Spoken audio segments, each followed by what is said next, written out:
All right. This has been crazy morning, everyone. I'm gonna have to plug in my laptop. The unit I usually use to do this recording completely shut down, and then they're changing something on Facebook, so I couldn't get my laptop, which is you're on my laptop right now. So it's been a mess. That's the bottom line. It's been a mess. So while you're getting on board, let me plug in my computer, and this will be a little bit different experience because of that. But it'll be something. Oh, all right. Oh, my goodness. Well, I appreciate everybody being patient and kind of hanging in there. This has been quite a morning with technology. I'll have to do some test driving to see if we can work out some of the kinks. We'll get there. We'll get there. So a shout out to everybody. Obviously, let everybody know you're here, either with an emoticon or a shout out on the comment section. It's great to see people starting to log on. Hopefully, we have a good experience for you today. I was thinking as I was getting ready for today that part of my hope for this time together is simply to create tools or a moment once a week, not only for you, but for me as well, to simply kind of be present in a way that allows the journey that you've afforded your own soul some space. And my sense is that during this time, and as we begin to anticipate opening up society a little bit and what that might mean for us, that it's super important for us to simply pause and take a moment to do this together. So I'm grateful. I'm grateful for all of you for being here and supporting one another in this kind of cyber conversation this morning. And to folks both in the congregation I serve and outside of that congregational circle, willing to just chill out for 30 to 40 minutes on a Sunday morning. All right. I wanted to frame today a little bit with just a personal story. And I think the personal story kind of captures where I'm going to go today with you, and hopefully where you're willing to go as well. And that is, I, like many of you, have been on a lot of Zoom calls and one Zoom meeting after another. And frankly, the Zoom experience is getting a little bit flat, right? You engage people. It's awesome because you're able to see their face and connect. But it's still sort of one-dimensional, right? Or just little, maybe two-dimensional. It just doesn't have the same kind of energy as being present together. And so I was souring a little bit on Zoom, like a lot of people, and thinking, oh my gosh, one more Zoom meeting that I got to go to. And then yesterday I celebrated my birthday along with a lot of family members and other people who have made birthdays. And one of our family members threw a Zoom dance party. And I got to tell you, I just didn't know what was possible. This idea of being able to come together, people all over the country, coming together for a dance party hosted by, one of our family members, who was just awesome. And so the screen is just filled like a dance floor with people dancing to the same music. And that moment, I thought, that's a beautiful kind of image for what we're going to be talking about today. How do people around the world dance collectively to the same music that is at the heart of what it means to be human, right? This internal kind of rhythm that holds humanity, right? The song we all long to sing. Could we collectively dance to that song in a new way as we emerge from this time of physical distancing and sheltering in place? That to me is a real hope. So thanks for Zoom for having that feature, and hopefully that kind of image sets us up for the conversation we're going to have today. I wanted to start with a little bit of sense of, on a rainy Sunday, just this kind of connection to the water. Today, Martin Morley, the worship and music director at Oslc, will play a song that I'm going to invite you to listen to called Wade in the Water. And, in almost every religious tradition, and in the, our tradition as well, the Christian tradition that I'm a part of, there's water everywhere. It's almost like water is this metaphor for life itself. You think about all the stories grounded in water, even the earliest ones. You know, if you're a little wonkish, that the whole Judeo-Hebrew Christian tradition came out of the Persian Gulf, where the Tigris and the Euphrates River fall into the Gulf there. And in that Sumer Valley was the first place where civilization was born. That's where this story is born as well. Our spiritual story is born in that valley. And that valley was a valley that was constantly moving between drought in the summertime and then managing the flooding of the rivers during the growing season. And this capacity to be able to live in relationship with water early on created a kind of almost like this weird spiritual bond that we know that our lives depend on the movement or the support or the life force of water itself. And so one of the earliest stories, right, Noah and the Ark, comes out of the Gilgamesh flood epic. And that story is about a family at float on the waters for 40 days and 40 nights, longing to find a place that they can put their feet down and call home in a new way. This idea of water as an invitation to be held in life itself, attentive to that in a way that allows for you to be nourished, for your family to be nourished, to find a sense of new direction. You think of that old story of Jonah and the whale, tossed into the waters, picked up by a whale at the bottom of the great sea, and then given a new direction in his life. I mean, I could tell you story after story of Jesus turning water into wine, or a woman at a well seeking life. I mean, I don't even know. It's like a brick in the side of your head. How do you not get this, right? Water has that kind of capacity. So today I want to pause and wade with you into those waters. And to frame it, I want to go back a couple of weeks when I was telling a story about how traumatic swimming lessons were for me. And after I told that story online, we celebrated Mother's Day. And so we had a Mother's Day Zoom call. And I was talking to my siblings, and most of us had the same kind of feeling of a kind of a traumatic experience when it came to navigating, learning how to live in relationship to the water, and how difficult that was. And we were laughing about it in this Zoom call, and my mother chimed in and was talking about her experience of swimming lessons too, right? How do we learn how to navigate the waters? And as children, frankly, it was deeply traumatic. It was a struggle. It was a challenge to do that.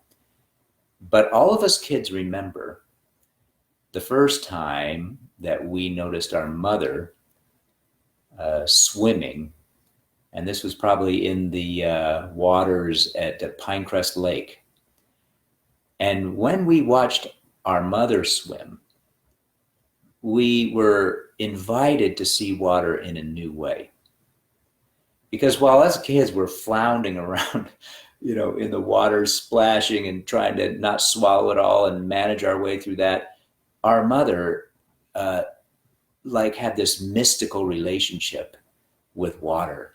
And when she swam on the waters, it was like pure grace. It was like she and the waters were in this like beautiful dance together. And I remember seeing her swim out, not super fast, but super smooth and hardly breaking the water with her stride. And the look on her face when she emerged from those waters was just pure joy.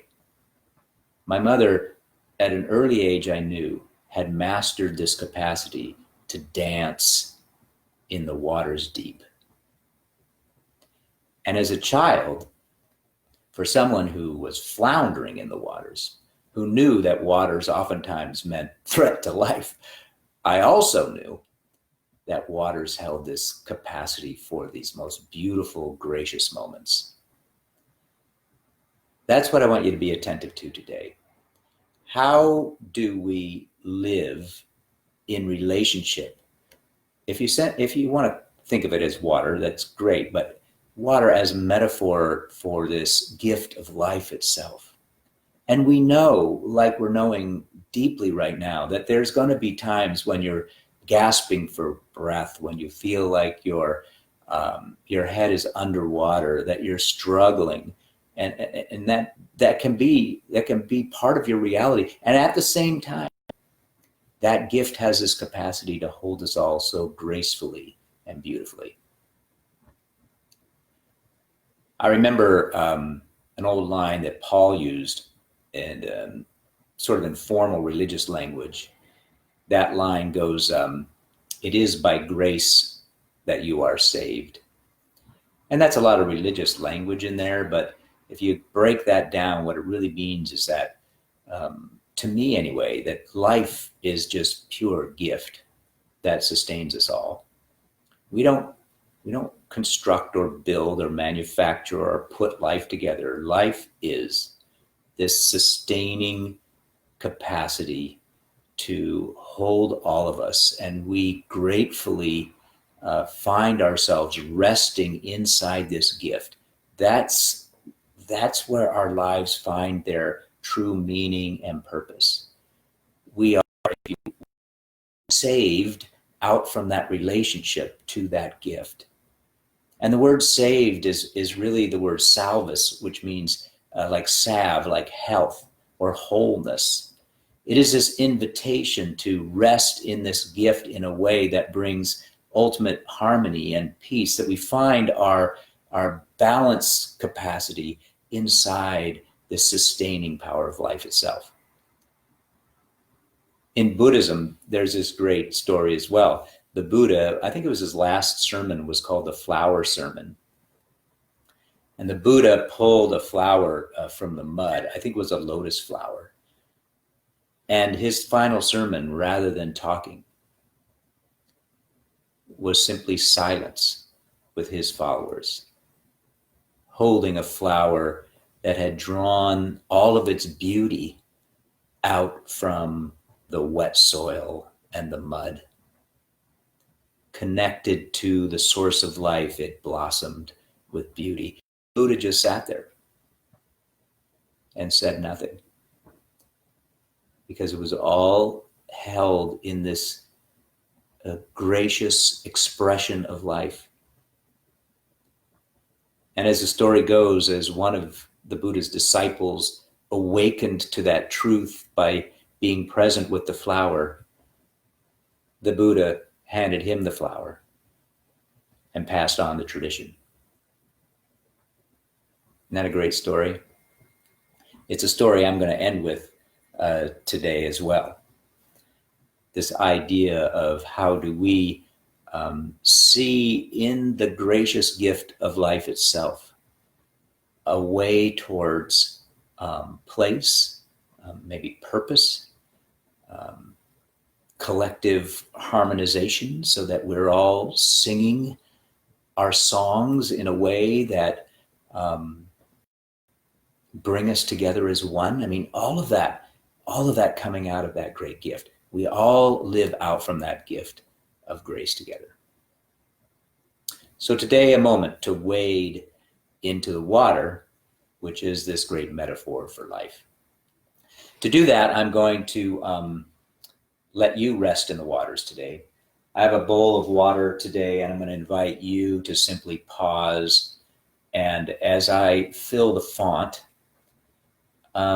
just to let your body, and I mean that, let your body find its center and just for a moment live into the gratitude for this great gift of life that we share with all that it holds, right? With the floundering moments and the moments you float like pure grace, with moments of depth or the rush of its flow, whatever your experience of water and your experience of life has been, let it rest in this gift this morning. And see if that brings you a little sense of salvation, right? Of salve, of healing capacity, for it is the waters that hold us all. So I invite you to just sit up, center yourself for a moment, take a breath or two, and I'll do two things. One, I'll fill the water, and as I do, let yourself rest in those waters. And then I'm going to light a candle and float it in the water. And I want that candle, today to represent, let it be you, right? Your little light resting in the grace of water itself. And find some peace there and some sense of wholeness there, because you live within this gift.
If together today nothing else happens in your kind of sense of gleaning a little wisdom or insight from our time together, my hope is that you can stay focused on this image, your vibrant life, is simply held in something beyond you, right? Something like graciously present for you. And in moments of flounder or float, you live in a sense of gratitude for. And out from that gratitude, you're able to see yourself differently, maybe see others differently. You can see world in a new way. You can feel as if, it's not just you in that gift, but the fabric of every manifestation of life that we see that has evolved alongside of us inside of this great gift. No wonder waters and this idea of wading into the water is such a deep and rich metaphor for us just to carry inside of ourselves, right? And allow that image or that metaphor to bring us a kind of to a place of calm or peace, no matter what we're experiencing as we navigate this experience and expression of life. So welcome today. In addition, today, as we spend just a couple minutes thinking about how we wade into the water, I have behind me too the meditation cushion and the binoculars from last week. Did you notice? And kind of a reminder of what we talked about in past weeks about how spending time on the cushion is parallel to this capacity to see in a new way. to look into the future too. So that image is floating around the living room as well for you today. All right.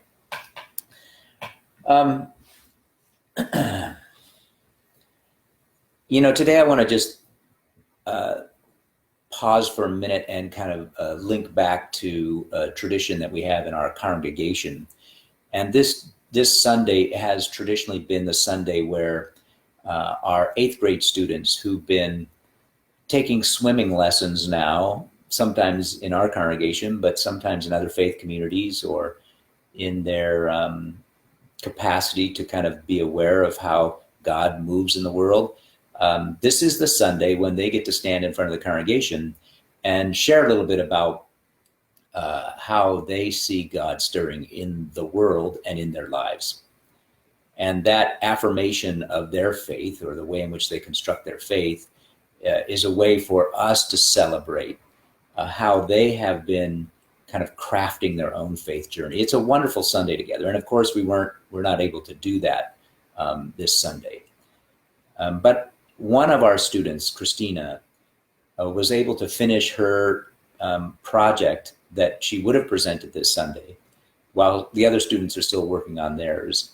And so I read Christina's work this last week, just seeing, how did it go for her? Somebody who has been a part of our congregation for a long, long time. I even was at the wedding, or performed the wedding of her parents years ago. Good Irish wedding, was great. Known the family for a long time. So Christina has been taking swimming lessons for a long time, learning how to navigate from a faith perspective, waters deep. And I was just delighted to kind of hear and reflect on some of the wisdom she's bringing to the journey, even at such an early age. And I wanted to share some of her insights with you today as a way of kind of being attentive that while as adults, right, we are doing the best we can to both support and nurture our kids, at some point, right, like the Buddha, we're going to hand them the flower. And when we hand them the flower, we want to do it in that moment when we trust that they too have kind of entered into this journey deeply enough that they know how to swim. They at least have some sense of this capacity for this great gift of life to hold them.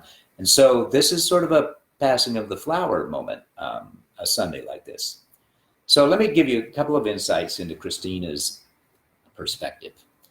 And I'm going to use, gratefully, she worked alongside of some great confirmation teachers, and Jennifer was her partner in thinking through her own kind of reflections on the faith statement. But one of the early things that Christina notices, and I hope for this for all children, not just her, but all her kids turning into, the tail end of their confirmation program, and for her as well. And one thing that she reflected on pretty quickly, as she's been a part of a spiritual community for much of her life, right, is the way in which she says, I am more aware now of how I should live my life in connection to this particular story. That she's, in a sense, paid attention to the metaphor and the meaning-making myth that we collectively share enough to see how it begins to help her guide her own life. And that's something that we all long for, this capacity to hang on to a practice or a behavior or a worldview long enough so it begins to help inform our lives in a healthy way. And for her, she says, from this long experience, I have learned always to strive to simply be kind, to practice compassion, and to overall be the best version of myself that I can be, even in difficult situations. As Christina explored for herself where she sees God moving, I was so impressed that she's managed to find the ways in which God moves in the world through not just organized religion, but the very fabric of life itself, even the simplest of things. She makes note that she sees the presence of God now in the wonder of the weather or the seasons, or the gift of new birth that comes up in the springtime, or in particular in the lives of people, particularly people who have capacity. And she notes in this time of COVID-19 that healthcare workers and those related to taking care of the ones who fall ill with this virus, which will continue to plague us, obviously, that she sees in the way in which they reach beyond self in service to others, something holy or something divine. And that she's experienced that as well when she reaches out and offers that same kind of sense of compassion and tenderness and care to her own circle of friends if they're going through difficult times. This sense that there's something about moving beyond self that taps into the movement of the sacred for her. And I think that's such a wise thing to be attentive to, particularly in this situation, right? A few weeks ago, I talked about having gratitude for other people and thinking about acts of kindness. And some of you wanted back and put together a whole slew of ways in which you reached out in kindness to your local neighbor, to family, to friends, to those who are hurting during this time. There's just something about connecting to the flow of compassion that helps you learn how to navigate these deep waters in a meaningful way. I was so grateful to Christina for kind of arriving at that place on her own. Christina pushed it even further, which I also wanted to share with you today. As she thought about the life of Jesus and the way in which his life really, really pushed the edges and connected to people at the margins of society who were otherwise shunned, she reflected on the Easter story, this power of lifting up this life, right? The life of Jesus fully given for others. On Easter morning, we lift it up and we say this, we sing songs. I'm not crazy about these songs. We say like lift high the cross, and we this Jesus the Christ has risen for us today. And that whole energy, Christina reflects on it and says, Easter story reminds me that all humans are worthy of love, even in the worst conditions, right? This idea of being able to see worth and value in the other. And for Christina, she pushes beyond that and even sees that in the natural world too. How do we see the sacred in moments of quiet and calm, in the natural environment, in our neighbor, and in our capacity to participate in the gift of compassion? Is all of the ways Christina has learned how to swim in the deep waters. Isn't that a beautiful story? Finally, in the end, question 19 on the big sheet. It's a big, complicated sheet. I created it, so I know it's big and complicated. That's the way I roll, right? On the last question, I asked the confirmation students who are now ready to kind of move into the next era of their own lives. If you were to create a gathering that reflected the sacred in our time, how would you do it? How would you kind of make church happen? And this is Christina's answer.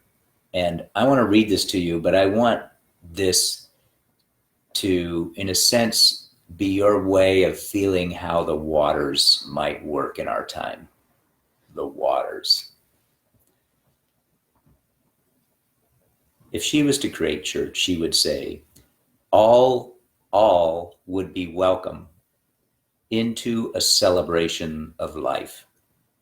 There would be no judgment, just openness and compassion, so that all would find a place of nurture. Isn't that great? So today, Christina, like the Buddha, who sat in silence with a single flower, um, in a way, Confirmation Sunday for you is a passing that flower on to you and to your generation, who has taken enough time to learn and to dive into the water deep enough to do your own swimming. And so today, Christina, this flower is for you, and a reminder to all of you eighth graders and to our children that the wonder and mystery of life ultimately is handed to you to share and live and be. So thanks for sharing your journey with us, Christina. And of course, our best hopes and wishes, not only for you, but for all of our children who, through the tenderness of their parents and spiritual communities around the globe, are given enough time in the water that they can learn how to swim in a way that brings them joy, purpose, and even some skills at navigating those rough places in life. All right, amen to that. So today, everybody, in appreciation for Christina's thoughts and wisdom, her vision of what church can be, rather than greeting one another, what I thought I'd have you do is just to take a moment as I set up for our closing piece, just to take a moment, and if you can think of words of like blessing or what you would hope for those who are kind of beginning this more critical thinking journey into their own faith life, those who are the Christinas of the world, those who are our children that we hope for, to just do a shout out to them. And as the eighth graders of our community are invited to participate in today's live feed, they get a sense of being blessed by you as they have navigated the waters and are ready to move into the future, grounded in this great gift. So take a moment and do that, and let me get ready for our next little ritual together.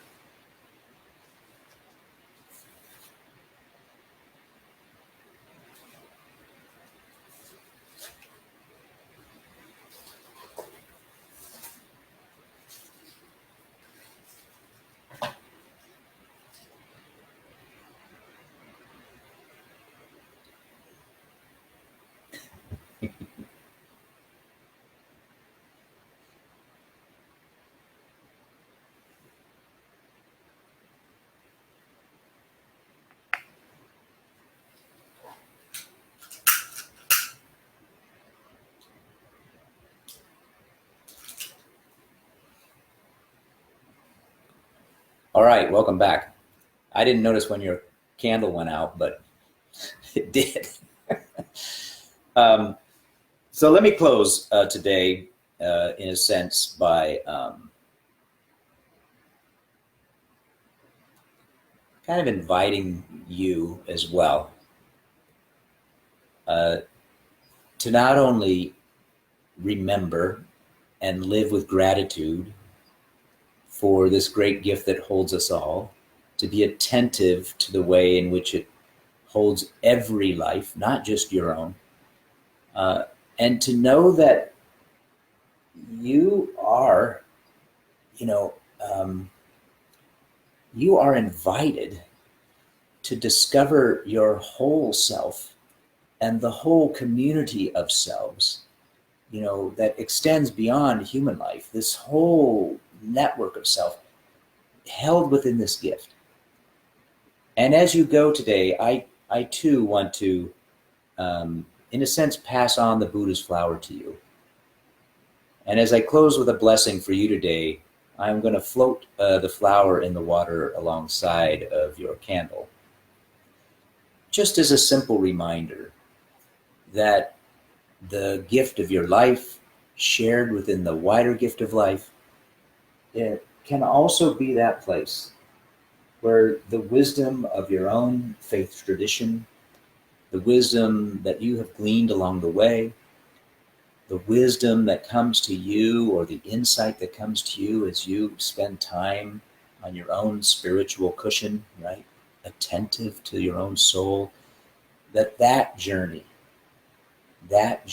will guide you into the wonder and experience of life itself that is rich with meaning and depth and a real sense of joy. So that, like my mother, who emerged out of the graceful waters of Pinecrest with a smile on her face, because she had discovered and learned over time how to live in harmony with the waters, that you too, just like Christina is trying to learn, I'm trying to learn, will find your way into this graceful experience of life that we all collaboratively share. Amen. All right, all. Thanks for being a part of today. I have to admit, I apologize for the hiccups along the way. That was annoying as all get out. Lori and I will try to practice what's going on with the technology this week and see if we can iron that out. So a couple of announcements today as we send you off. One is, of course, after this is over, or maybe you had time to do it beforehand, join Martin Morley as he plays Wade in the Water, a great spiritual that reminds us how we're connected to this great gift and this metaphor. Also today, another acknowledgement to Christina. Christina, I have today your confirmation certificate, so I will sign that today. Congratulations to you and all the confirmands who are working on their faith statements, and we hope to celebrate with them at some point. Thanks to all of you, not only congregational members, but we've gotten some lovely cards and gifts and notes of thanks for putting this together every week. We want to be supportive of your journey along the way. We're not just trying to do kind of religion our way, but a conversation that allows you some depth and meaning. So thank you for your cards and gifts and insights to help support this time together. It means a lot. Just a technical reminder, our Congregational Council meets today at 11. So that's happening today after this service is over. A couple of things that are happening around that is we're trying to put a task force together that might begin to explore what post-COVID-19 looks like for a worshiping community. Martin Morley will chair that committee. So if you have ideas to help us think about that, just send them to Martin and he'll bring a team together to start thinking about how we move beyond Facebook Live to ways we can kind of connect together that are safe and meaningful. Oh yeah, and then because when Holly left, Holly was involved in a lot of our local mission outreach stuff. And we've decided to commit to being in partnership with Project Peace, which is now on the front banner of our website. And Project Peace will be the kind of the community that helps guide or manage at least much of our local community outreach, in addition to the passionate projects that we have as members and friends of our Savior. So we're going to use them in the next year for sure. So we want you to get familiar with them. Their link to their latest news e-blast is on our website, so please go visit that. And then lastly, if you want to kind of live this experience all week, I just simply invite you to, it's a simple thing to do, grab a votive candle, pull the tin off, float it in water and light the candle, maybe float a flower in it, just maybe before you have dinner together or at some point in your day, and just see if a week spent in kind of gratitude and groundedness in what is the gift of life, this sense of grace, let's own that a little bit. So as we move forward, we do so mindful and grateful for the gift that sustains us all. Blessings on your week.